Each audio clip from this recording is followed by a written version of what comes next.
I'm going to do my best Adam Papalia impersonation here. Welcome to the Footy Interchange. That's right, Will Schofield here with you. Adam Papalia away sick today, or at least one of his children is. So he hasn't made it in, but I think, have upgraded on the show. Joining me today for a whip around all of the states, all of the national news here in the AFL is Eliza Reilly, Code Sports extraordinaire. Eliza, thanks for joining us. Thanks. I've got my vest on because it's the business end of the season. It's getting really important for Fremantle especially, but a few other teams we'll talk about throughout the course of the pod. I thought that you were saying that it's business time because it's a business podcast, but no. Oh, well, we can talk the stock market if you want, but I don't think that's why either of us are here. So, all right. Well, you know how this goes, guys. We take a whip around all of the different states, all the news to people in each state. We're going to be going around doing that shortly. But to kick off the show, Eliza, I thought maybe we could start with a few bigger issues. I mean, one round to go. 6 teams have qualified for finals. We've got 3 teams fighting for 2 spots. One of those is the Fremantle Dockers. I don't think the AFL would be overly unhappy with how the season is right now. It's still a cliffhanger given the separation of 9 and 9. Yeah, exactly. That differential between the top 9 and the bottom 9 has been massive this year, but the benefit is we've got such a close race heading into finals that it's going to be must-watch appointment viewing final round of the season, especially that Fremantle Western Bulldogs game, but also the Hawthorn-Brisbane game is going to be massive in terms of ramifications and ladder positioning. So there's still a lot up in the air, and it's basically like a wildcard round, isn't it? Like everyone keeps saying, do we need a wildcard round? We've got one. We've had one 2 years in a row. So Paps is big on the wild card round. He would like 10, 9, 8 and 7 playing off for finals, I believe. That would work pretty well this year. Sydney would be that side, I think, as 10. What do you think about an actual separated wild card round? You think we've already got it? I think you've had 23 chances to make it. If you cannot get there after 23 rounds, get stuffed. Yeah. You're not playing finals football. That's my personal opinion. Yeah. I can see the appeal of it, adding these big game events to the AFL calendar, but let's double down on things like State of Origin before we dip our toes into wildcard rounds. That's what I think. I'm with you, and that comes from a playing point of view as well. It's like, well, you've worked your ass off for 23 rounds. Are we going to, are we extending that out? Okay, so 10 and 9 now get to go. Do 11 and 12. Yeah. Fight off against 13 and 14. Yeah. What are we doing the season for? Why do we have finals? We may as well just have a round robin for the entire year, and then whoever finishes on top gets the Premiership Cup. So I'm a little bit with you. We're going to be doing things a little bit differently on the show today. Usually, just a bit of a peek behind the curtain with how we do it. We go to each state, we stop and start it, and the team behind the scenes clip it all up into one show. We're going to go as live for the entire show. So if it's a bit loose around the edges... Pressure's on. Well, no pressure. I mean, people who watch BackChat know I'm a little bit looser than Adam Papalia, but we are going to try and do it as live. We're going to have people coming in, going out. We're going to be padding. We're going to be probably delaying things a little bit more than usual, but I like it. Before we go to our first cross, which will be Tom Rockliff in Queensland, the AFLW season started Thursday. You and I were just talking off camera. I particularly, and I know you're across it way more than I am, but the standard looks like it's gone to another level in another year, which has been a pattern of behaviour probably for the last 5 years. It keeps getting better and better. How have you seen it? Yeah, it's the takeover of the kids, and the Rising Star race is going to be absolutely phenomenal for the rest of the year based on some of the performances we saw in round 1. Zippy Fish, who was a top 5 pick out of WA, she rolls out and equals the record for the most ever disposals from a debutant, and she equaled it with Brig Davey, who set it way back in round 1 of season 1, basically. So it's bizarre to think that a kid who's been growing up playing footy their whole life walks out and does what, Bray David was probably 20, 21 back when the AFLW season started. We've got an 18-year-old now racking up 26 touches. Ella Roberts from West Coast absolutely dominated. You predicted last week she'd win the best and fairest for the comp. Yes. She's already got 3 votes under her belt based on the way she played in round 1. And then Ash Centro, who's obviously the number 1 pick from last year, never been a more hyped number 1 pick. She was a bit underdone due to injury, didn't probably show her full potential, but pre-game, bounce between the legs. Have you tried it out yet? Look, I've seen it done a little bit. Chris Judd was probably the first person I saw do that. Yeah. I think he did one where he bounced with his left and caught it on his right or something in the game against Adelaide, like 2005, 06. And he used to do the between the legs. I've got no skill. Like I'm a backman, Dower type. Ash Centra has me covered. I saw Yeah. Sam Mitchell copying her in the It's middle taken of MCG. off. Like, it's gone viral. Centra. Everyone's trying to copy it. Nick Dacos was doing it. It's taken off. So I feel like I'm sitting pretty. I've picked Brisbane for that. They won, didn't they, Brizzy? No. They'd lost. Lost to Hawthorn by 3. Oh, shit. I thought they won. I was going to say, I've picked Brisbane for the flag. I've picked Zippy Fish for the Rising Star. And this is pre-season as well. And Ella Roberts for my league best and fairest. A good start, 2 from 3. Yeah. Who did you have out of interest? I think I said Ash Riddell for the league BNF. Yeah, you got no idea, obviously. Can't comment on the Rising Star because I will be voting on that at the end of the season. Okay, very so my good. lips are sealed there. Very, very good. Okay, I think it is time to head to Tom Rockliff, who is joining us. He's been all over the place in Queensland, 200 gamer, Port and Brisbane, Rockliff Finance. He joins us usually from Queensland somewhere. He was in Noosa last time around. We see his chin, his throat, and he does a little flip around here.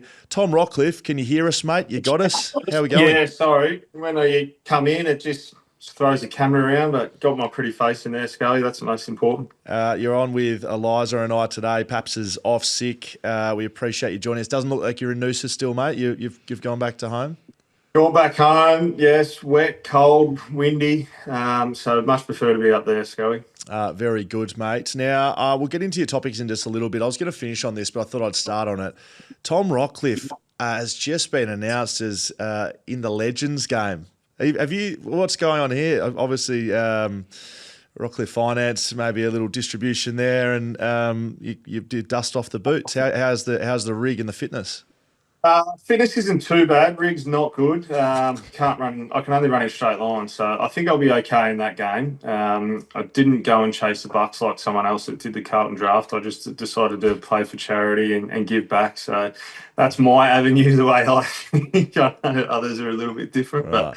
but So are you doing it for yeah. free? You're not getting paid to do it. You're just doing it for free. Goodwill. No, there's no payments, obviously, for charity, prostate cancer and awareness, obviously men's health. So, to be honest, I just thought it'd be, it's probably twofold, Schoey. Good to get around players that have played, support that as well, go down to Melbourne.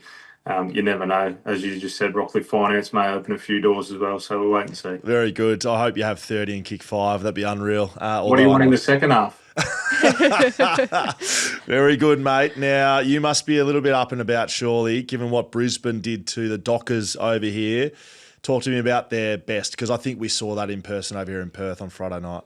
Yeah, we've sort of been banging on about it all year, haven't we? It feels like it's a weekly occurrence. You talk about Brisbane and how inconsistent they are. They'll play patches throughout games, but pretty good performance against Freo. Maybe a little bit lucky early on in that one that Freo were inaccurate in front of goals, but they certainly flexed their muscles in the second half and showed what they're capable of. And they've done that all season. Every time there's been a challenge thrown down to them, they had to go down to the MCG, beat Hawthorn and took care of them, did it against Collingwood, did it against Fremantle. It's just those games that you expect them to win that they're having trouble in at the moment. And the Gold Coast touched them up. And then the Swans beat them as well. So just up and down a little bit, but I think they're cherry ripe heading towards finals. Injuries are a bit of a concern now. We know that Hipwood's out. Lockie Neal potentially comes back this week. So they probably don't want to lose any more defenders with what's not out there at the moment. Starcevic coming back in, Leicester as well, certainly strengthens that defence. So across the board, I think they marry up really well. Their best footy's better than anyone in the comp. So they're going to be hard to beat. Dane Zorko got a milestone match coming up. You watched him on Friday night and he's still so important to how Brisbane played their football and structure up. What have you made of his career so far? It's an incredible career when you look back. He was not drafted until he was 22, I think. He'd won 4 best and fairest at Broadbeach down there in the State League. Gold Coast had priority on him, didn't want him, came up to Brisbane, had OP. I think he got shipped off over to Perth. I think there was a really good doctor over there at the time in his first year. Not sure how much footy he'd play, and then he's gone on to play 300 games, captain of the footy club. He's won about 7 best and fairest as well, and potentially could have won one last year in a premiership year. Stayed through some really difficult times at a footy club that, it would be comical if some of the stories got out of how certain things operated at different times within the 4 walls of Brisbane, but he stuck fat, and it all pretty much brought a tear to your eye last year when he's up there on the dice. holding that premiership cup. There's no one that deserves it more. I know that a lot of people, probably externally from players, have their opinions on Dane, but he's a great teammate and someone that you'd love to go out and play with and walk alongside. You knew what you were going to get from him every week, and to achieve 300 games is an incredible feat. And even think back to last year, he's probably, it seemed like he was almost out. Kitty Coleman goes down with a knee injury, goes to half-back and wins an All-Australian across half-back. It's just an incredible journey that he's been on and continues to go on. He's probably close to that again, given his year this year. And imagine how many games he would have played. Like, how old did you say he was picked up when he was picked up? Was he 23 or 24, something like that? Yeah, something like that, 22, 23, I think. So imagine if he had been picked up as an 18-year-old, he might have been going for his 450th. What about Gold Coast on the other side of the tracks, mate? They look like they're sitting pretty to me. I mean, they're 2 games back, but they play Port Adelaide and the Bombers. They're one of 3 sides competing for a top 8 side spot still. How do you have them? Well, I mean, they can still potentially finish 4th, 3rd or 4th on the ladder, which is crazy with the game up their sleeve. I'm nervous this weekend for them. Port Adelaide, the emotion around that game for Port Adelaide with Travis Boak, Ken Hinkley, we know that. They were disappointing on the weekend against the Giants. The Giants midfield touched them up, which you don't often see and say about the Gold Coast Suns. So they got some challenges there. They need to just win this week. Everyone expects them to beat Essendon, which means that they're going to play finals for the first time. But you'd hate to do the unthinkable and cough up this week and then go to a Wednesday night against Essendon and fall over at the last hurdle. That may be close the curtains at the Gold Coast Suns. But they, yeah, they're hard to get a read on. They need a response, and no bigger way. Friday night footy against Port Adelaide, it gives them a good taste for what finals footy is going to be. Going to a hostile environment and taking on. I mean, Port Adelaide are just going. They've got a lot of injuries, so it's a good warm up for them for finals footy, hopefully. But you'd love to see them win their last 2 games heading towards finals from a Gold Coast point of view. Question without notice: do you think they're mentally sort of tough enough and they're thereabouts in terms of those top teams? Because they've never really been in this position before since, 2014 when Gazza was still running around. Yeah, I think the short answer is no. The way they played on the weekend, they went into their shells. They played long, boring, long down the line, let the Giants get set, and then the Giants used all their energy on offense. That they didn't take the game on. And when the Gold Coast are playing at their best, they go long out of defence and then shift through the corridor and move it fast and give their forwards an opportunity. And the pressure came on the weekend and they shrunk into themselves. They started to twitch a little bit, tighten up and just forced into a game style that is not sustainable in finals footy, I don't think. So they're going to have to find a way to get the balance right. And as you said, maturity is that. So you get thrown in the deep end, and that's what's going to happen to them over the next couple of weeks and hopefully their first finals campaign. But they're probably still another 12 months off being really competitive for that top 4 in a premiership. Mate, I saw some of your work on X. You're quickly becoming probably my favourite tweeter, and I know I can't say that anymore, but who cares? Ouch, I'm sitting right here. I know, well, I'm sorry, Jesus, Eliza, but you don't fire up the masses like Tommy Rockliff does. He just goes them and he just tells everyone to F off and see you later. What's happening with the tribunal right now? Like I am sickened by it. I like you because you share my views, actually. What's going on? Well, it's a toss of the coin, and there's 2 prime examples of it and 2 incidents from the weekend that if you married them up and put them next to each other, one is a suspension and one's not, and that's Brayshaw over there. Andy Brayshaw runs into the back of Berry off the footy, hip and shoulder. Yes, it's accidental, but he cleaned him up, pops his shoulder out. Nothing to see here. Ollie Wines makes a contest, tries to put pressure on, bumps, doesn't hit the guy in the head. Lord comes off an hour later, and they're saying that that's definitely the thing that caused him concussion. But potentially it is. Maybe they're right, but that is not a suspension. We don't want someone to miss a grand final for that. If Port Adelaide were playing finals, he misses 3 weeks, he misses 2 of their most important finals. Is that where we're at for a suspension like that? Schoey, the matrix is all up the shit at the AFL House, and they need to go in and fix it, the MRO. And I would double down on that and say that indiscretions, I know that Isaac Rankin's going to copy his fair whack, but the indiscretions there's no matrix for that. They need a matrix for off-field indiscretions or things that happen on the ground. Everyone, let's just throw a dart at the dartboard and see what comes out. And I think they need to change that as well. You can't have indiscretions of Willie Rioli getting a week for what he did. Some players getting 4 weeks, some players getting 5 weeks, some players getting 3 weeks. We need to consistently have that off the board for that, have a matrix for that, and for suspensions on the ground. Is that what we really want to get to? I understand they're trying to protect the players' heads, but two identical incidents, in my opinion. One off the footy gets nothing. One on the footy gets 3 weeks. It's crazy. Yeah, I've got a simple solve. I put it to Andrew Dillon on Friday, actually. I hosted a lunch with him, Rocky, and I just said, look, mate, before you go, I've got a couple of items I want to put across your agenda. Didn't listen to a thing I said, but I did. I said the same thing, mate. Like, you got to tighten this up. He's a lawyer. The lack of precedent use is one of the biggest blights on it, I think. They say, well, every incident's its own incident, which is correct, but you can still look at things that have happened the same with either action or outcome and go with that. Hey, mate, I don't know when the Legends game is. Is that soon? Is that next week? No. Next Thursday. So you've got another week of me. All right, I'm going to rib you a bit more there. Thanks for joining us. As always, mate, Rockliff Finance, good luck this weekend with the Queensland Games. Thank you. There we go, Tom Rockliff, always very good joining us, very generous with his time and strong with his opinions, Eliza, which we like. So you're not happy with losing the throne there for I'm a bit more consistent, I would say, and post thoughtful content. He just goes rah, rah, rah, rah, rah. No, we love Tommy. Oh no, I like his wanting the throne. Did you see David King on the weekend What's blowing Kingy up done? at? I'm pretty sure it's his account because the SEN official tagged him in it, but he basically rehashed a clip of Joe Bridie having a bit of a clip at him and then said, right? Joe, are you tied to Justin? Do you walk when he walks? Right. Had a bit of a crack at the whole Fremantle narrative again. So well, I mean, he's been very heavily invested in that. David King, he went quite aggressively. I think maybe after their last loss. Yeah, and then the Sydney game. And then they've gone on won most games. He's probably been waiting for the game that happened on Friday night to go, yes, I was right. Maybe he was a few bottles down of red. Yeah, that's all right. We don't know. That's all right. I think that's where the best tweeting happens. Cal Sinclair is in Sydney. We're going to get him up and go straight to Sinkers. Usually we've caught him from a bus, from an aeroplane, and taxiing around everywhere. So we'll get him into the chat as he enters. Yeah, I think there was a lot of people waiting for the Dockers to fall over like they did against Brisbane. Yep. So we will chat about that in your WA segment. Cal Sinclair, as organised as I've seen him, looking pretty as well. How are you, Sinkers?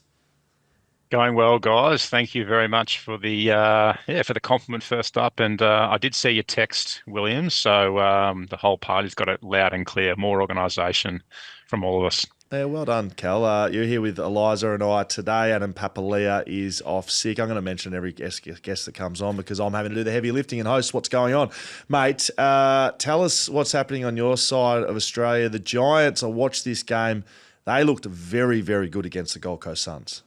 Yeah, I probably sound like a bit of a broken record, but I'd say they're the most confusing team in the competition. I agree with some comments from experts. Their poor is very, very poor, but their best is, to be honest, it's up there with some of the best teams in the competition. I think going into finals, they're going to be either a surprise packet or they're just going to fall out straight away. But Jesse Hogan and Jake Stringer, I repeated it from last week, they are going to be key inclusions if they can get them back in time. I think they will. But it's going to be an interesting few weeks for the Giants. Who stood up in their absence? Because you look at those two out and they're such key focal points in that forward line. Who did you think the butt fell to? I was really critical of Toby Green the other week, particularly how he, I guess, got suspended and obviously not learning his lessons. But I'll tell you what, to step up in that forward line the way he did with 2 goals, he was arguably probably one of the top 3 players on the ground. But complete captain's game from him, stood up, knowing that the forward line was under duress and undermanned. I thought it was absolutely fantastic, particularly against a pretty good Gold Coast Suns outfit. They've gone close to guaranteeing their spot in finals. I think maybe they are confirmed given their percentage and where they sit, but they're a bit of a danger game coming up against the Saints, do you think? They are, and I think the Saints are going to be very energised by it might actually be a bit of relief for the Saints signing Wanganeen-Milera going into the last game of the year. But no, it is danger game. Saints are in pretty good form.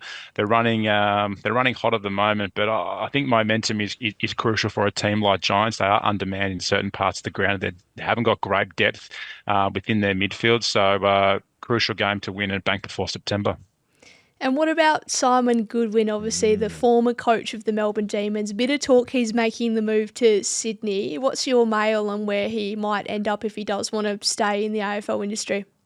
Well, not much mail from me, just kind of going off the reports around town, but I'll happily make up a rumour. But I think the Swans are after Luke Schoey in the coaching department, so I'm hearing. But I think there's definitely vacancies in both Sydney camps. Look, the reality is it's very, very hard to attract, I guess, high-level coaches up here in Sydney. The reality is you are going to have to pay them a fair bit to move up to Sydney. The cost of living up here is significant for coaches, and then also to relocate a family is very, very hard. It's a very, very different dynamic to being a player. But look, if they landed a premiership coach on their coaching panel, either one of those teams, it's a massive win. But there's a fair bit of water to go on a bridge before that happens. So you've relocated to Sydney, Cal. You've obviously found that nice and easy with the cost of living over there. You're obviously set and forget over there, mate. Definitely not set, but and definitely not forgetting. So mate, it's interesting until you've kind of, I guess, experienced what it's like over here. I think it's a very interesting part of the world, and your money doesn't go very far. But my understanding is he's getting paid $1 million to do nothing next year. So I'm sure he'll find a way. Very good. What about Sydney, mate? Any updates with the Swans? Where do you think they're at in the season? Oh, pretty disappointing year. I think what they'll do at the end of the year is they'll review their year and probably not necessarily blame injuries, but it'll be a key factor to why they sort of underperformed. But I'd be pretty disappointed if I was Dean Cox on the weekend. They got really run over by Geelong in a bad way. I thought they started the game really well. There was a bit of heat on it. I actually thought it might be a bit of a danger game for Geelong, considering the form that Sydney were in against Brisbane. But that second half was extremely disappointing. I think their big guns aren't really firing, knowing that they're not playing September. But Dean Cox's comments were interesting. Off to the trade table potentially to see who they can weigh, I guess, over to the Harbour Bridge side. But pretty interesting what they're going to do in the off season. It's a question: do you kind of have a crack at your current list and see if you can still, I guess, compete, or do you really actually have a need to bring someone in? It'd be quite curious to see. We spoke about it off the top, but the idea of an AFL wildcard round, if there was such thing, Sydney would be in action after the regular season. Do you think the Swans deserve another crack, and how would that sort of work? Well, just another rule change for the AFL to bring in, and I'm sure it'll happen. But now I think they should prioritise the AFL, I guess, the draft and who gets the number one pick in the first instance, and then worry about the finals. I think there's too many teams kind of bottoming out on purpose, and I guess doing the old, I guess, blood the kids sort of strategy to, I guess, improve their draft hand. But so if I was the AFL, I'd be focusing on that first, and then I guess toying with the finals scenarios later down the track. Unreal, Sinkers. 1 week to go for the Swans. You reckon start putting the photos up on Instagram? Bit of NBA, NFL trips? Is that what you're thinking? Yeah, look, I'm just waiting to see that. I'm sure there'll be Nike bags at the Nike store in New York. There'll be photos of all that. Guys will be traveling around in Europe. I'm sure there'll be a wedding or two popping up. But a few players have checked out already. Tom Papalia on a 6-day break. Had a missed call from him at 12:47 on Monday night. So I'm just quite curious to know what he was up to. So anyway, I guess they've all checked out. Thank you very much, Sinkers. I'll let you get back to work, mate. I know you're a busy man. Thank you for joining us. Cal Sinclair, of course, West Coast and Sydney extraordinaire in the ruck. Quite smart for a ruckman, actually, Cal. I've slipped that in after he's jumped offline. But, the Giants are the interesting one for me in New South Wales. I think I've sort of been saying for a couple of weeks now, I have them as like a premier this year. I think really? You think they can go that far? Well, I think they should have won it last year. I think they're going to have to. I agree with Sinkers. They're going to have to get at least Hogan back, but their ball movement is irresistible. And they've got a good back line. Their midfield's elite, and their forward line I think is one of the best in the comp. So they're not really missing much if you look at everyone now. Did they learn their lessons from last year in the games they got eliminated from? Well, I guess we'll see. But I have them as probably my top 3 contenders this year, yeah. I had them sliding out of the 8 at the start of the year, so that tells you what I know about football. Well, they very, very nearly did.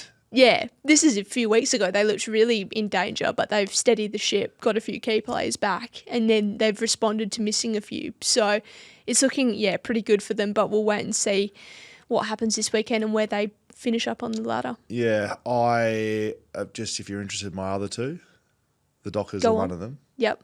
and Brisbane is the other. No one's talking about Geelong. I haven't heard anyone say Geelong's a chance of winning the flag. They're going to finish because nobody second. wants them to. Yeah. We're all bored of Geelong being good, and then they go, recruit Bailey Smith, and sick of them. Perfect. Is David Zeta on the line? Oh, perfect. David Zeta. Now, look, Drew Jones has been a regular member of this show, great operator at Fox Sports. We know he's an Eagles man. He's got great contribution with his fantasy stuff as well, but Drew is off on paternity leave now, I believe due today. Wow. So we're sort of... breaking news live on the Football Interchange. But again, just like Adam Papalia out, Eliza Reilly in, Drew Jones out, David Zeta in. What an addition to the show. Zeets, welcome.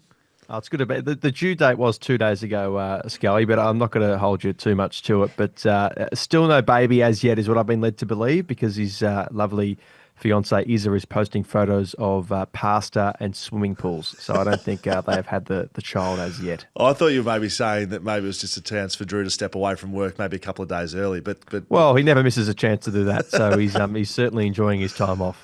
Very good, mate. Now, you've been a bit of a busy man, I know, with, stepping up your workload covering basically Drew's, as well as your tribunal stuff. But a bit going on in Melbourne at the moment. The biggest story out of the week, I think, is Nasiah Wanganeen-Milera signing on and Ross's media tour he's done off the back of that. How have you seen all of that? Very good. Yeah, I think they've scheduled a Friday presser with Ross, so they probably missed a trick to get a bit more of the positive publicity there. But he did the TV interview last night.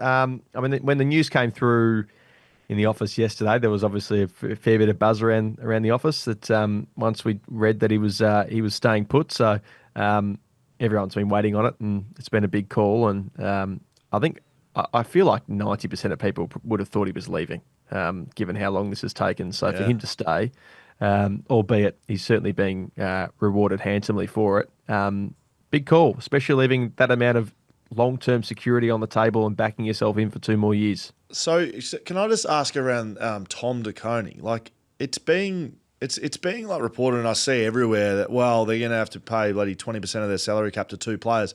Is that confirmed happening? Tom De Koning, is he going to the Saints? It seems, given he's with the free agency, it just seems like he's going to St Kilda and just hasn't told the club yet. He just hasn't officially put the request in. It doesn't seem as much of a sure thing as the Oscar Allen, which is basically just being reported as he'll get to the end of this week, he'll tell them as soon as the season's done, I'm going to Brisbane, and then that's what people seem to be saying about it. But yes. The Tom De Koning one's very, it seems, even Michael Voss, who's been positive throughout the year, is admitting, look, we're just focused on his 100th game, and hopefully a few father-son prospects in about 20 years' time. But other than that, I think they're probably resigned to losing him. It's a lot of money. I don't know how you turn that down. It's not like Naz was staying on nothing. He's staying on $2 million a year. Yes. What would you do with $2 million a year? What would I do? Probably lose it. It wouldn't last very long. I wouldn't have thought. I'm not a great investor. Not to take some advice from Chris Judd. I saw some story in the other day. He's some sort of investment king. Is that right? Oh, I think so. I don't ask me, but I've got no idea. Juddy. Fantastic stuff. Get around 3 it. votes, 3 stocks. You're correct. What do you think was the turning point or the deciding factor in the Nasiah case? Was it when Ross Lyon was tweeting about Labubu's on Friday night, or was it? Where do you think it turned? On the shoulders. Yeah. Yeah, I can't believe you got him on his shoulders, honestly. I've seen the way Ross walks. I can't believe you got him on his shoulders. Basically, I think, based on what Naz said, it seemed like he got the family over from SA and they had a chat, and he just said, like, they convinced him and he was comfortable that he was going to stay. I'm sure the $2 million a year helps, but ultimately he thought he just got too many good relationships at the club. He's too committed to what they're building, and it did this whole season. It has genuinely seemed like he has been toing and froing. I think I've said, like, every different party of this in this 3-way race probably thought they were the likely chance at one stage. I mean, it just kept, even as early as, even as late as last week, like, it's just been continuing to bubble along. So this was, Ben Williams, his manager's was a big brother winner, I think, from the first season. He's certainly played his cards right this time, because no one knew up until the very end what he was doing. So, yeah, credit to him, because you can't keep too many things a secret these days, especially with contracts. Yeah, I agree. If you look around other players that are in limbo, sometimes their performance drops away, and they're sort of like, I don't think Tom DeConey's had his best back half of the year that we've seen. He was better in the first half, and it lingers in players' minds. If you knowing what we know now, and Nasiah stays, like, he's a chance to win a Brownlow this year. I know he's a little bit of an outside, but like, his form has done the talking. It's, if we look at it now, it's like, well, he's clearly committed to the club. He's just playing his ass off. Well, you look at, I think it was Jay Clark's article. I forget whose article it was yesterday I was reading, but he would have started the year at a re-signing offer of about $750 a year. And over the course of one season, he has turned that into more than $2 million a season. That is, I tell you what, we speak about not wasting money and investing in good stock. He has done an unbelievable job. So, yeah, Juddy would be proud. What about, let's move on to Collingwood. There's obviously been a lot made of them and their record recently, dropping a few games against the top teams. What have you made of them at the moment? Are they cooked? And Bobby Hill especially as well, being a part of that. Yeah, I think Bobby's definitely a concern. I mean, he's played one senior game since round 15, and he's sort of in and out of training. Didn't spot him yesterday when the Piles were out on the track. So, I mean, you'd have to think he's unlikely, certainly highly unlikely for this week. And so the VFL side's got a wild card final. So if they win that, then they've got a game during the pre-finals bye in the AFL. So you could get some match fitness in there. But if they don't, then there's no way for him to have any proper build-up to a return to AFL footy. And it's in a final. I mean, some players can, some players can't. It's a big call to bring him back in first up off a pretty long spell when it hasn't been smooth sailing for him off the field, it would appear. And I think everyone has come to understand that. The Pies, their performance against the Crows, Craig McRae was interesting. He wasn't too disheartened by what he saw. It was almost like a winning press conference. Almost. He thought, look, we got a bit more out of our side than we usually have. We like what we've seen from the club. Scott Penderbury got the players around after the game and said, that's more like us. And again, they lost to the best side in the comp on the ladder, at least by under a kick. So, and they were leading them by 30. So I actually think it was a good sign. It's just that they are a chance of missing the top four, a good chance, and they're also a good chance of finishing 7th or 8th if they lose this week to the D's. So I don't know if they can win from outside the top four. So I'm starting to lose a fair bit of belief that they're going to be able to scale the mountain. Hey, mate, before we let you go, I know you're just doing your job and when you're covering the tribunal like you do, but I feel like you're probably the biggest expert in the country on how the processes worked, especially on appeal. Can you summarise? Do you think it works well that the process from both the MRO and I guess you look at some cases this week with Wines with 3 weeks, actually laying the charges and then on appeal. Do you think it works well? If not, how would you improve it? Just a simple question to finish off. The only thing I would change, I did miss that. The only thing I would change is being able to, I think the MRO should be able to scale down instead of only being able to scale up. So, for example, with the Ollie Wines thing, once it's a reportable offence, then it has to be severe impact in 3 matches or more because of the concussion to Cooper Lord. Whereas if there's something like a different level of carelessness or something that would get a bit more wriggle room for the MRO to say, look, this is a ban, but it's in the circumstances, it's 1 match, maybe 2. I think that would help a bit more than like the Harry Sheasel, not the Harry Sheasel, the Paul Curtis tackle earlier this year went for 3 weeks. Like, I don't think anyone thinks that should be 3 weeks. You can argue whether it's a ban or not, but the 3 weeks part is what I think really would have rolled people over. Yes. So being able to have a bit more scope to reduce the actual penalty might make it more palatable for people. The appeal board's just it's illegal jargon. And it sucks. It's just what it is. It's complete junk.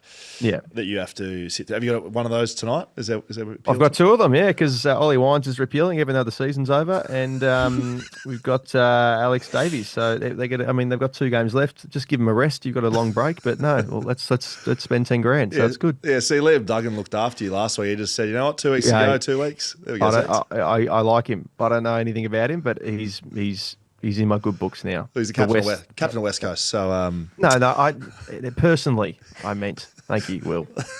Thank you, David. Appreciate you jumping on at late notice, mate. Always a pleasure. And might speak to you next week as well, given Drew will be probably preoccupied.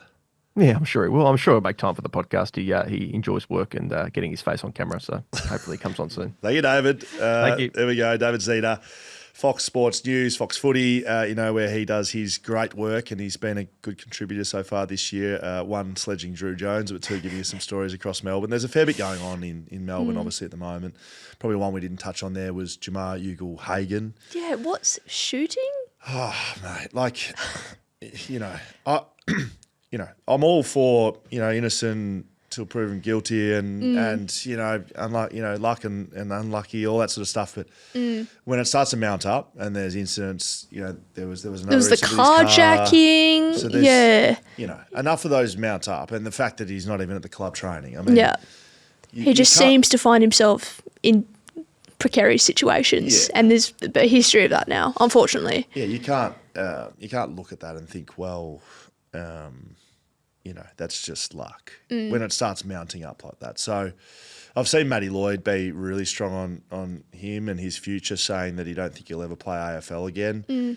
I don't think many people could challenge that opinion at this rate. I don't know how you've seen that whole thing, but from an onlooker watching on, you've seen him lose the trust of his coach and his teammates. Yeah. Once that goes, you don't really have much as an AFL player, to be honest. I think from a football perspective, we'd all would love to see him playing again because he is so exciting, but we'd want to see him at his best, back fully fit, healthy, mentally, physically. That's the caveat. Yeah. But as you said, it's really hard to see that pathway back for him now, because I think clubs are probably sitting back going, is the risk going to be worth it? Because it seems inconceivable that he'll stay at the Western Bulldogs after everything that's happened this year. But is another club willing to take a punt? I think after the sort of, storylines and timeline we've seen this year, it's going to be a pretty hard decision to make. For what it's worth, a club will take a punt. I think that's and whether you agree with it or not, the talent will outweigh the risk for someone. Yeah, and like as Sydney Swans, they always back in their culture, always back it in. Yep. So we'll see. Oh, that'd be good. Sydney Swans just add they need it. Talent. Yeah. All right, let's head to South Australia. Dom Cassisi, 228 games for the Power, premiership player, Port Adelaide captain, joins us usually from Taiwan, Thailand, Vietnam, Bangkok, Cambodia sort of operator, but I believe this week joining us from South Australia. Dom, how are you, mate? I'm good, thank you, guys. I am in South Australia today. Very good. Geez, you're well-travelled. Well-dressed as well today. Well, you're always well-dressed, but I like that little number you're rocking today, mate. Oh, thanks, mate. Yeah, a few meetings today, Okay, very good. You're here with Eliza and I. Paps is off sick. Look, the biggest story's got to be Isaac Rankin in South Australia, but that's a national story. We haven't touched on it today on the show. How are you seeing it in South Australia? How's it being reported? Oh, it's been massive over here. Obviously, Crows had everything going, though. They beat Collingwood on Saturday night. Great game. Record crowd at Adelaide Oval. And then wake up the next morning to that news of their best player at risk of missing out the rest of the season. So, there's talk over here that he hasn't left his house. There's media at the front. He's obviously remorseful. A few of the players have come out and said, that it is what it is, really, and there's got to wait to see what the outcome is. But it can have a huge effect on how they now prepare for the finals and how deep they can go. What do you think are we going to see? We're obviously talking on a Tuesday afternoon Perth time. Do you think we're going to get a resolution by the end of today, or do you think this is going to drag on for a bit longer? Well, you know what, and it's a good point to raise, because you would have thought, out of the welfare for him and for the person involved, whoever you said it to, just make the decision and let everyone get on with it, because the precedent's been set. Finlayson was first, got 3 weeks. Then the other guys, I think someone got 4, someone got 5. So, the decision's just got to come out and be made so that all parties can move on and just deal with it. But you wouldn't think it'll drag on to tomorrow. And so you just hope that for all parties involved that they can just sort of get on with their lives and adapt accordingly. So moving away from the actual incident itself, Dom, you've been a captain at AFL level, premiership player, played in great sides. I'm sure you've had injuries or off-field indiscretions to deal with. How do you think Adelaide are dealing with this internally as a playing group? Sort of take everyone else aside, or even how would you look to deal with it? It'd be tough for the playing group, given he's one of their best players. 100%. It would be, but that's why the sooner, if you were in those four walls and the leader of that club, you would just want the answer to become. You can't change what's happened, right? You just want the answer from the AFL to come out as soon as possible, so that you can support the player, and then you can just rally the troops and work out how you're going to move forward, and just get on with it, because they've got so much going for them. This is a disruption, so I think it's just a matter of keeping the group together. It is what it is. We can't change what's happened in the past. Let's just get on with it. Let's get back to work and let's just move on. From an on-field perspective, obviously the Crows' terrific win against Collingwood week before almost lost to West Coast. We won't harp back on that too much, but this past sort of fortnight, have you noticed any sort of flaws in the way Adelaide are going about it heading into finals? Well, look, for me there is a few concerns there. I mean, winning can hide some issues, and I watched the game closely on Saturday night. To concede 31 inside 50s, to win, you won't win many games of footy, conceding 30 more inside 50s to the opposition. The Crows' backline was probably one of the best backline performances. Schoey, you're a backman, Yep. And the premiership, flags are won from your back six. I think that when you can just weather the storm, when teams are just bombarding you with inside 50s and you can't swing the midfield, and if your back six can hold up for 20, 30, 40 minutes. The Crows' back line stood up for 3 hours. They just weathered the storm. My concern is that if you're going to give a Geelong, a Brisbane 30 more inside 50s, you're not winning that game. Like a Jeremy Cameron's kicking six. You just can't weather the storm for that long. So they're doing a lot right, but you're just not going to win. If they come out and perform like they did against West Coast, you're not going to win. If they come out and they give away 30 inside 50s like they did against Collingwood, they're not going to win a final. So there is some things there that need to tidy up. They just can't rely on their back six to get them out of jail any longer. Their midfield need to get to work. They need to get more inside 50s, because what they've shown is, right, when they do go inside 50, they score. So there's a bit of work to be done there, and winning can hide a few flaws. Yeah, look, I knew I liked you, Dom, but tell you what, hearing those words come out of your mouth, that backlines win premierships, I tell you what, be excited over here in the West. What about Port Adelaide? We spoke to Tom Rockliff in Queensland, who had some concerns around the Suns playing Port Adelaide, given it's Ken and Boakey's last game. How do you see that one? Is there a chance of an upset? Oh, there is. I mean, the emotional build-up over here has been huge. I mean, I think it's been more about the Boakey thing, but I think from today, I think the club might be potentially having like a bit of a press conference for Ken and the farewell thing. So the emotion's going to be high. Boakey, potentially one of the GOAT of Port Adelaide, obviously given so much to the club. So they're already pleading for supporters to come and say their goodbyes. The players, as you want to send your legends off in style with a win, and they know they've got nothing to play for the week after. This is their grand final, so go out and give it a go. But and there's some damage they can do, because if Gold Coast lose, then they pretty much, their top four chances are gone out the window. And if they do lose, they're going to have to wait till the last round, literally the last day of the home and away season, to work out where they finish up. So they'd want to come to play, and but knowing Dimmer, he'll have them fired up. Before we let you go, obviously it's not the season he would have wanted, but Ken Hinkley as coach of Port Adelaide, how significant of a figure has he been in the history of that footy club? Oh, he's been huge, and that's why I was pretty excited when I heard the club were thinking of having a press conference for him today, because you sort of you do need to pay your respect for what he's done over the last 12 to 13 years, and not just get lost on the last week, if you know what I mean. So you got to remember, he came to our club 2012. We had Matty Pipes just got the sack. We had when we spoke about the same when Boakey took over captaincy, we had no money. We had tarps on our seats. We're getting 10,000 people to Footy Park. No one wanted to come play for us. Struggled to get coaches from interstate. He came and he basically took us from being last on the ladder to a threat, and it was him and it was obviously Darren Burgess as well came and got us fit. But he came and laid a whole new foundation for our footy club. And I'll never forget the first day when he came to Port Adelaide.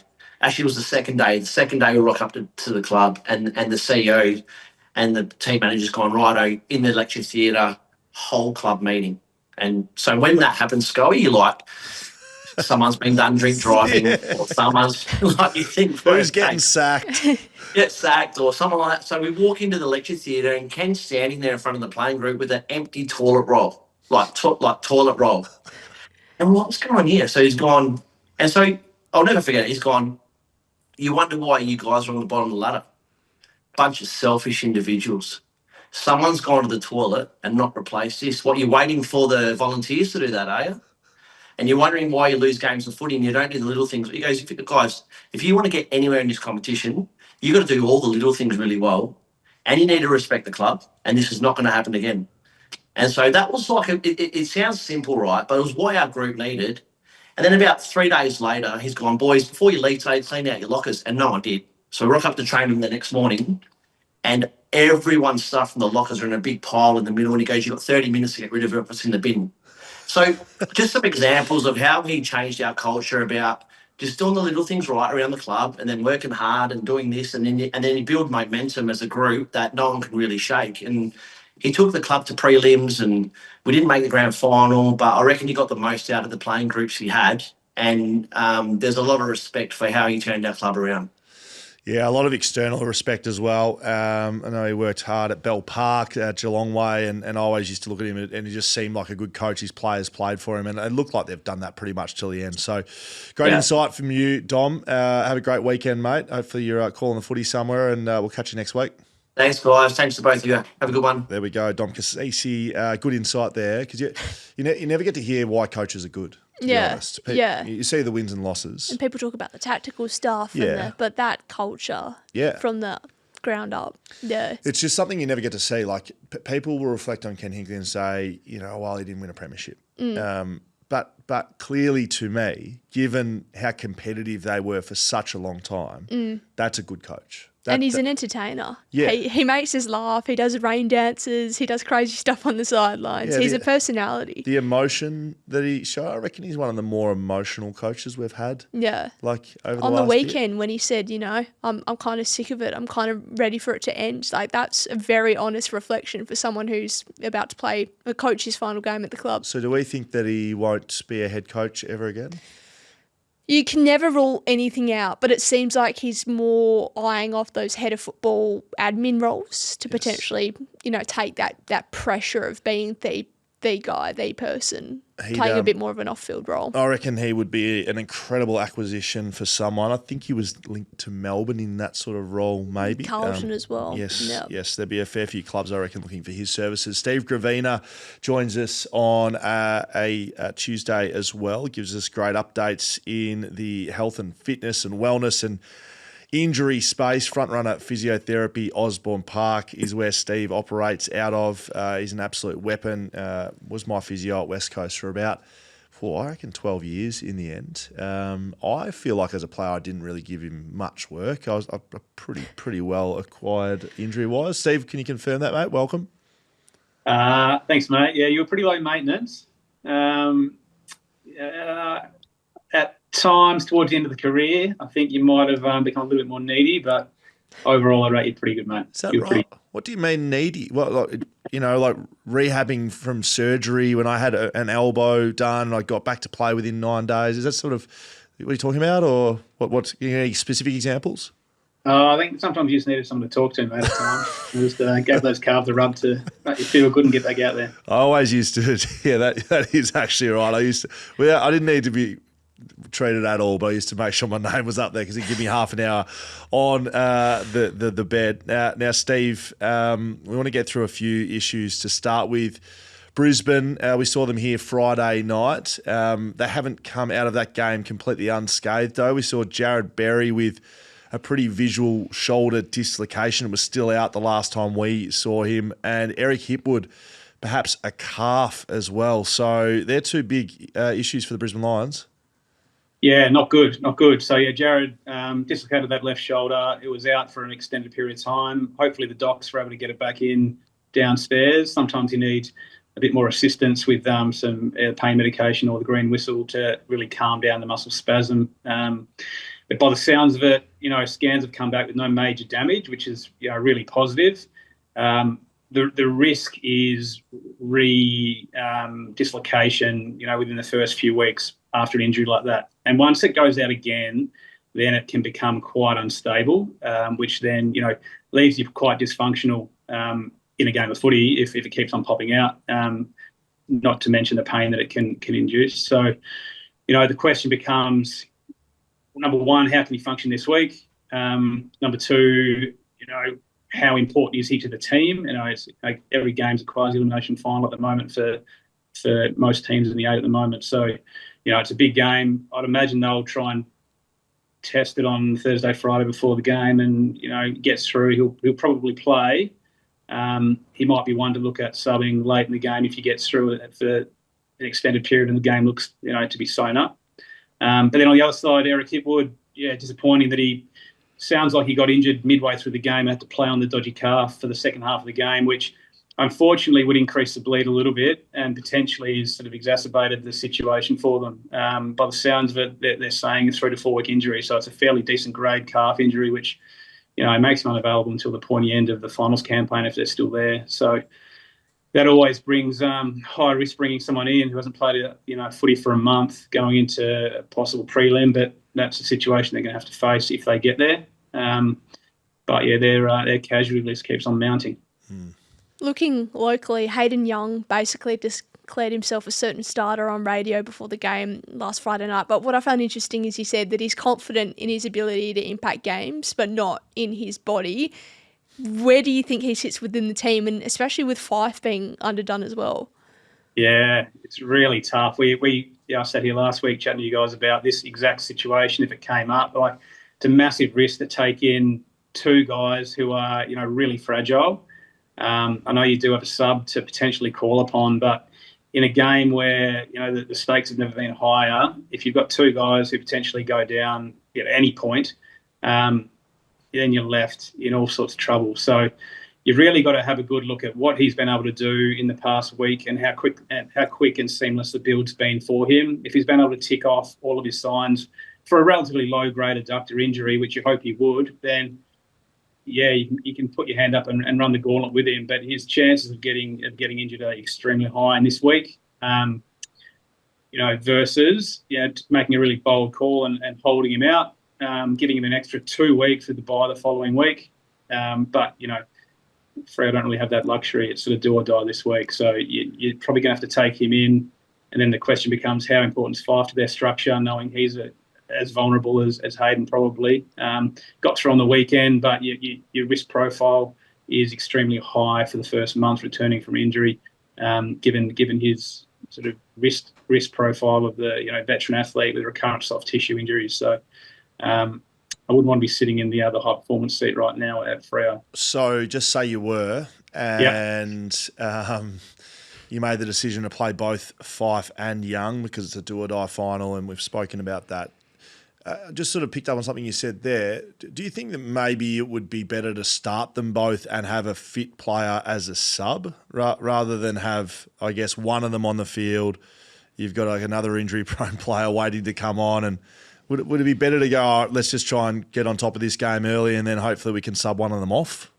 Yeah, potentially. It really depends on how fit the other 22 players or the other 20 players are. So if you've got some durable guys that you can hang out there a lot longer to get through a week, and then knowing that potentially you win and you've got a quiet week the following week, you could almost wax those 2 guys off each other on modified minutes. If they're both playing 60 minutes or 70 minutes of footy, they play slightly different roles, but you could probably manipulate your rotations to nurse them both through, and then have someone who's going to be able to come on with a fresh set of legs and be a bit more resilient. Because if you put one of them as a sub and one of them go down, and then the sub goes down, then you're in a bit of trouble. Yeah. So that's probably something they'll be looking at. There'll be all sorts of scenarios they'll roll through, and I'd probably do that and keep a fit guy as a sub.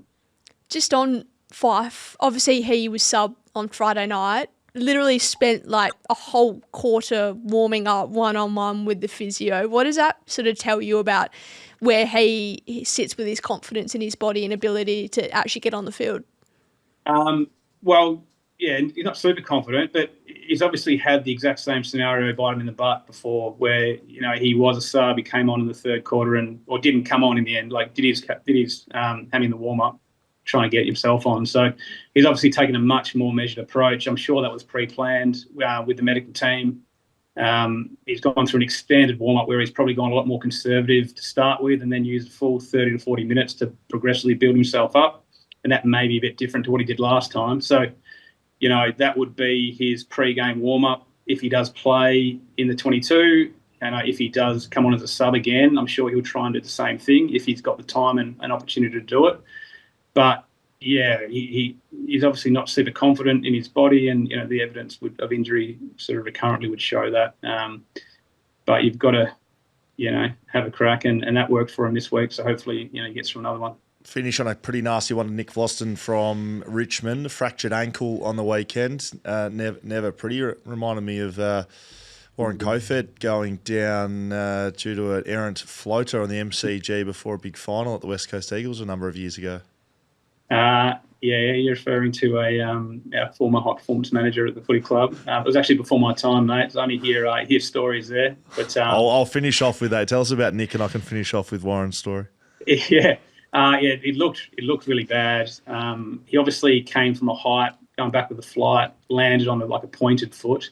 So that can be really catastrophic. That's where some of those Liz Frank big injuries can occur, as well as higher ankle injuries. So they haven't confirmed exactly the structure involved, but the force going through the foot puts it into an angle where it's not meant to go, and a high force from landing makes something give, and this time it was the bones, unfortunately. So again, the information hasn't been clear whether it's requiring surgery or not, but an extended layoff for Nick, unfortunately, and you'd imagine minimum 6 to 8 to 12 weeks. So an early off season, and hopefully he's right to go well and truly by the sort of Christmas break period and have a full post-Christmas phase of pre-season. As always, mate, great detail on how things are handled from an injury perspective and the rehab involved. We appreciate your time. Front runner physiotherapy in Osborne Park. Steve, have a great week. Thanks, guys. There we go, Steve Gravina. That story on Warren Kofed. Yeah, elaborate. So we were warming up for an MCG elimination final, I reckon. And we were running as a group. You get to train on the MCG very often. Mm. And basically, David Teague has kicked a floater. I've named him. I wasn't going to name him, but there you go, David Teague. Too late. When he was assistant coach at West Coast, kicked a floater through the group. Everyone who was playing was watching for. He used to do it all the time. He'd take a mark and ball it back. Yeah. Kof was at the back. Never saw it coming. Everyone ducked and dived out of the way. It got Kof in the head, knocked him out. What? He broke his ankle on the next step because he was unconscious. We got eliminated in that game, I believe, and he had a 6-week trip to America booked and spent the entirety in a wheelchair and on crutches. It's not funny at all. God. It wasn't a great rift between that relationship. So, anyway. David Teague as senior coach probably doomed from that point on. Yeah, correct. Yeah. I know. That sounds about, I think that sounds about right. Steve was just nice listening along to us there. But, it wasn't ideal whatsoever. Guy. But given it's a West Coast story, it's probably a good little transition into our WA section of the show. Of course, brought to you by Heyscape for the back half of this year and through finals. Heyscape.com.au. Off-grid, sustainability-conscious cabins with premium interiors. We've got cabins in 5 locations across Western Australia: Denmark, Yallingup, Busselton, Toujay, to name a few. Have you ever stayed in one of these Heyscape cabins? No, I'm waiting for my invite. I'm waiting for the personalised. Maybe you'd have that, leveraging your segment. You're the host now, so yeah. But no, I think we might be able to. The Heyscape guys would love to have you down there, I'm sure. I would love a holiday. I'd love one very soon, actually. Well, which one? But hopefully Freo make finals first. Hang on. You go to Europe. How long did you go to Europe in the middle of the year? Yeah, but you need a holiday to recover from the big holiday. Oh, how long were you in Europe? 3 weeks. And you want another one?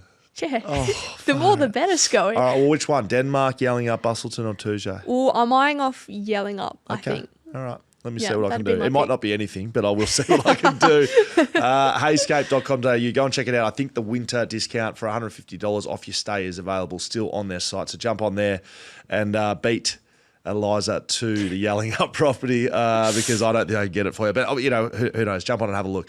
Now, let's talk about Western Australia topics. You're starting on Fremantle or West Coast? You tell me. I want to start with Fremantle, and I want your thoughts on the ramifications if they lose to the Western Bulldogs. And obviously we're talking in purely hypotheticals, but there's been, obviously, every time Freo have lost a game this year, the critics have come for them. And I think Jack Revolt was on Fox Footy on Saturday night saying that something needs to change, whether it's the head coach, whether it's the style of play. I'm interested to know, if the Dockers lose and fail to make finals, is JL in any danger whatsoever? Well, I don't think you should be. And I probably disagree with they need to change the way they play. I really have been quite positive off the back of that loss. I know that the Victorian-based media see maybe 3 or 4 Dockers games a year, and Friday night footy against the Brisbane Lions was probably one of those games. So they go, well, what's going on here? They've lost by 10 goals. They couldn't change their style of play. But you would know, I would know, I've watched every game they've played this year. They have been able to change their play in game. Yep. They've been able to take it on when they needed to. They've been able to stand up in big moments. We've seen it all year from them. I mean, they'd won 10 out of 11 games coming into that game. So Yep. I am not in that camp they need to change what they're doing. In fact, I'm doubling down on them. I think they're a premiership chance if they can get into finals. Tough to do from 9th, of course, but I do think if they can win, and I think they're going to win against the Western Bulldogs, I'd be quite positive with where they're at. They're one of the youngest sides in the comp. They've had a list that they've grown together.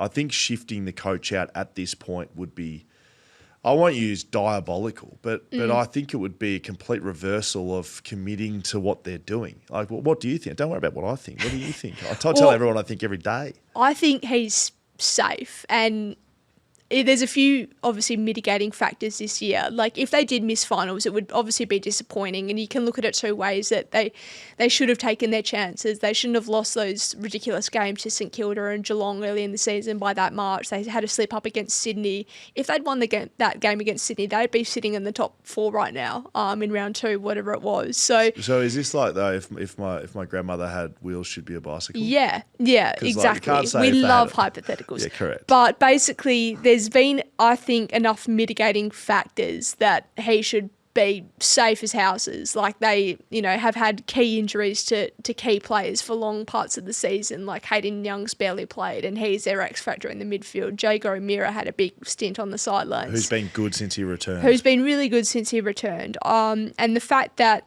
if they lose against the Western Bulldogs, they would be the first team in the AFL era to win 15 games and not make finals. Like, 15 wins got you into the top 4 in previous years gone by. So I think that it would definitely be disappointing, and the external noise would be a factor if they lost and missed yet another chance 2 years in a row to make finals.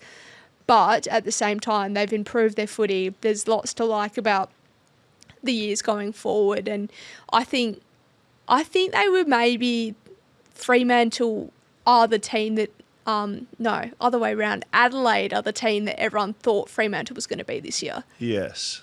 Potentially. But Adelaide were no good last year. Yeah. But, so Freo, I think, probably overachieved 2 years ago.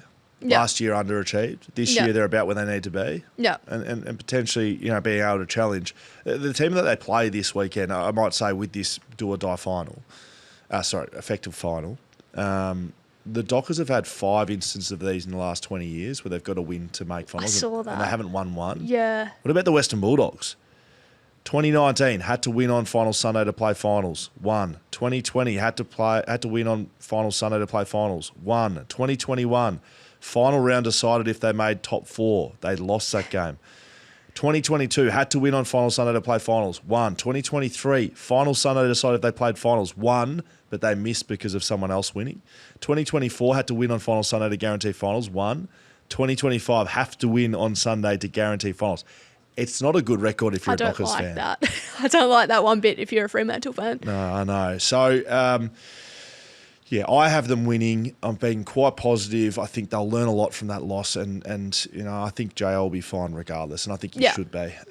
West Coast Eagles, I think, probably have more going on off-field than they do on-field. No one's watching their football anymore. No, we're not talking about their football. I mean, West Coast Sydney, the only thing exciting about that game is I'll be working on Fox Footy with the CEO of the Sydney Swans. How crazy is that? Is that his farewell? Yeah, farewell it is. game? It is. And I'll be sledging him the entire game and trying to get him to say something negative about his own side.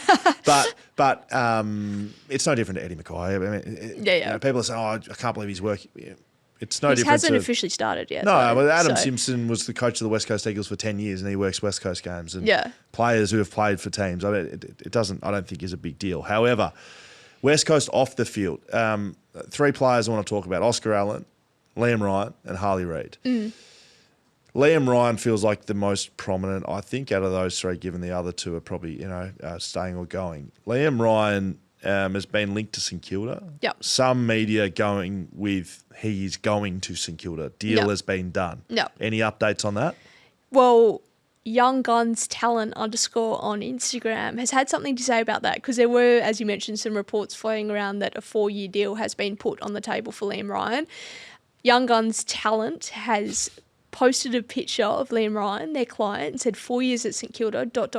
just not true, which we don't often see player agents do they? They don't often refute rumours on their personal Instagram accounts. Or they just usually leak it to a journalist and then they do it for and the them. journalist course corrects for them. Yes. So, Colin Young is his manager. That's Young Guns Talent. Smart man, gets his players where he wants them. I think more than any manager in the league.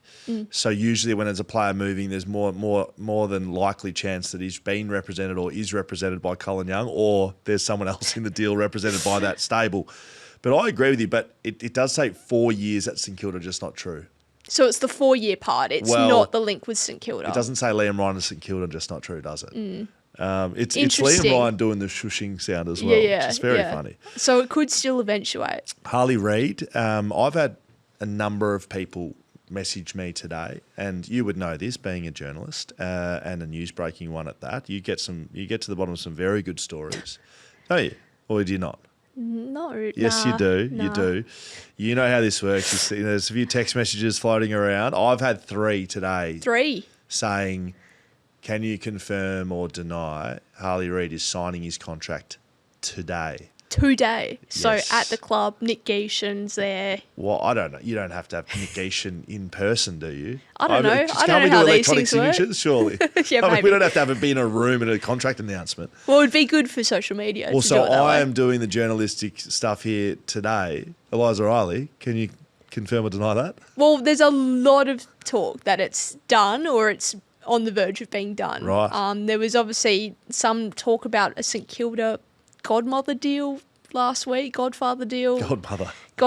I don't know where I got that. Godmother deal. Fairy godmother. Ross Lyon sprinkles down from the rooftops with his $2 million deal. Hang on. So St Kilda are going to sign Naz, TDK and Harley. That was the talk last week. $6 million of But their salary maybe now cap that gone. Naz is re-signed, Right. it's off the table. Okay. But there was a bit of talk that obviously Melbourne clubs are still keeping very keen eyes on this in case he does decide that he wants to leave. But everything in the past, say, 2 weeks has pointed towards him re-signing for West Coast. I spotted him down with his dog at Cottesloe Beach yesterday, having a bit of recovery, having a bit of a coffee with his teammates, the Perth lifestyle. Do you think he's sort of warm to that? Because there was so much trade talk at the start of the year, but what does Harley Reid's life look like off field? That's what I'm interested to know. What's sold him on the Perth lifestyle? Well, I mean, I spoke to a few people close to him the last couple of weeks, and I think he's enjoying it. I've been pretty strong that he stays here.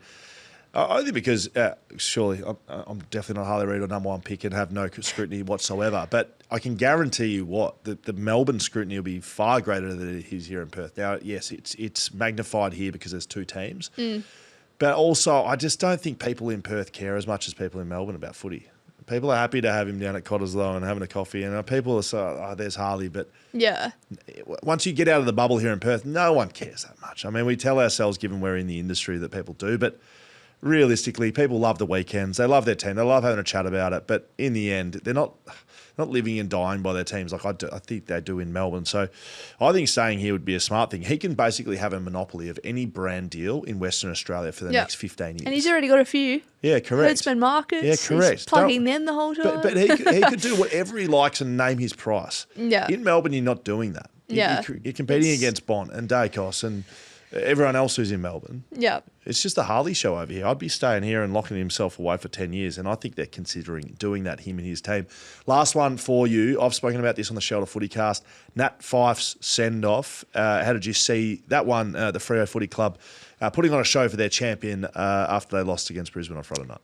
Yeah, it felt a little bit awkward, and that's no disrespect to Nat and the career he's had. It was just the whole way that post-game thing unfolded. You had Brisbane and Fremantle forming a guard of honour, and they were waiting while Nat was doing a lap of honour of the whole stadium. I don't know. I get it. Like, potentially, most likely, last game at Optus Stadium for his career. But could he not just do the lap of honour in the back of a Toyota next year, round one? Like, why did he have to do it post-playing, post a really disappointing loss, if we're honest? It felt a little bit weird. Yes, I agree with you, Eliza. You're not on your own on this one. I was stronger than you. I was astounded that went on, and I know they're trying to do the right thing, and it's no disrespect to Nat. Of course, it's not. He's the best Freo player potentially that's ever done it. And I understand you want to say thanks to the fans, but I reckon you can thank him with a Premiership Cup if you can commit to the team and get the focus on that first. Yeah. I felt it a bit awkward as well. It was funny as well that, you know how the Netflix doco crew's following him around? Were they there too? I was writing my match report up in the stands, and Nat and his girlfriend Bridget were leaving the stadium, and they actually dimmed the whole stadium lights to film him walking through up to stadium to his car across the field. So soon as he left the field, lights back, full pelt. Oh, the drama that goes into these docos. You know you've got some pull when you can get an entire stadium's lighting dimmed to film him walking across the field. Very good. Hey, Eliza, that is us done. I'll tell you what, we've never done as live before. You and I have never done this show together like this before, so there's probably one common denominator, and that's the partnership we've just formed. It's been impressive. For those just listening along and they put the silence, we're just rocking it up in the middle of that was purely for YouTube purposes. Yeah. Correct, and there goes a little bit of an edit. Hey, Eliza, thanks for joining us today. Thanks for having me. Yeah, no worries. You can catch your work on Code Sports. Hopefully see you on Fox Footy, maybe an AFLW sometime during the year. And we'll be continuing to work with you as the season goes on. So thank you very much. That is the end of the Footy Interchange. Make sure you stay tuned to our Thursday show, the Footy Interchange Exchange. Eliza and I are going to go film that right now. We'll release that Thursday where you get to ask the questions. If you want to have first priority access to that, sign on as a patron over at backchatpodcast.com.au. Not only do you get your questions answered, you get discounts on all of our sponsors, as well as supporting our shows. It helps us make great shows like this and bring them to you. So I think this is one of our best, to be honest. I'll just keep plugging you until we get off air here, Eliza. We're done. We're dusted. Adam Papalia, who knows if he'll be back. We might give him a hiatus. He might be done for the year as well. Send him down to Heyscapes for a weekend. Yeah, very good. Thanks, Eliza. Thanks to Heyscape, our great sponsors, heyscape.com.au, to go and grab a stay with them as well. Thanks very much.